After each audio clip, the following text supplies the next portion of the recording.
الفنانة سميرة سعيد، أهلا بيك. اهلا بك. مدام سميرة، حضرتك يعني اشتهرتي بالأغاني الدرامية، يعني اللي كنت بتعبري بيها تعبيرات مش بس بصوتك وأدائك.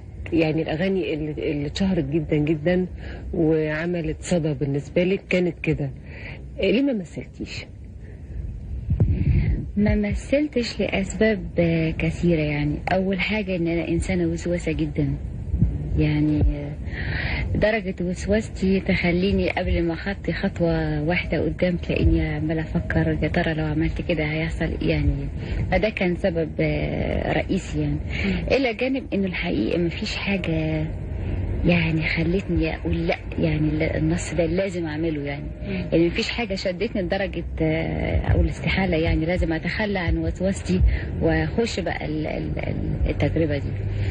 الحقيقه كل النصوص اللي اتعرضت يا اما بتبقى يعني استهلكت. يعني الحقيقه الافلام الغنائيه طرقت من طبعا من ناس عظماء زي الفنانه ليلى مراد والفنانه شاديه وحاجات يعني حقيقه عظيمه. يعني فاذا ما كانش حاجه جديده وفكره جديده وغير مستهلكه في الحاله دي طبعا فكل الحقيقه النصوص اللي اتعرضت ما كانتش فيها اي جديد. يعني بحس انه مثلا يعني انا سبق قلت قبل كده انه لما تنجح الجاني بعد يومين عايزين يعملوا اغنيه فيلم على الجاني بعد يومين. لما تنجح كل ما تنجح اغنيه الاقي مثلا سير من النصوص. ساعات كان بيحصل كده في الأفلام زمان وكانت بتمشي وكان بينجح الأفلام.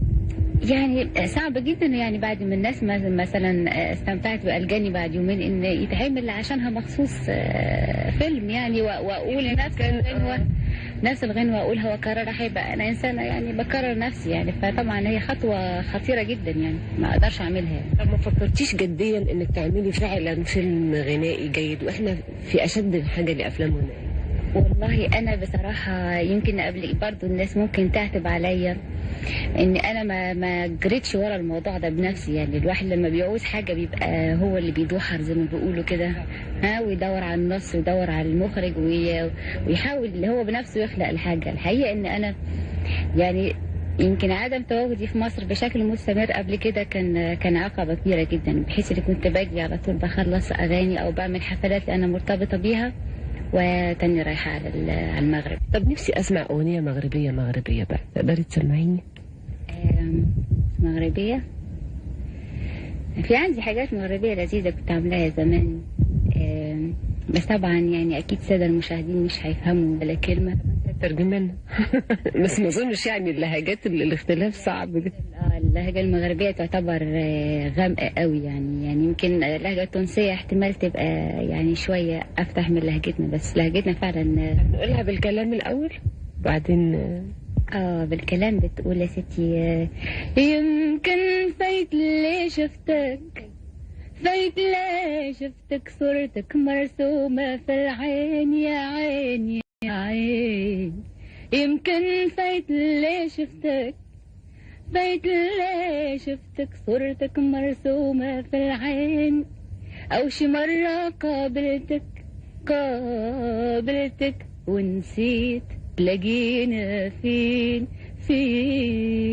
وش منامي خايلتك أو هات صورة يقين.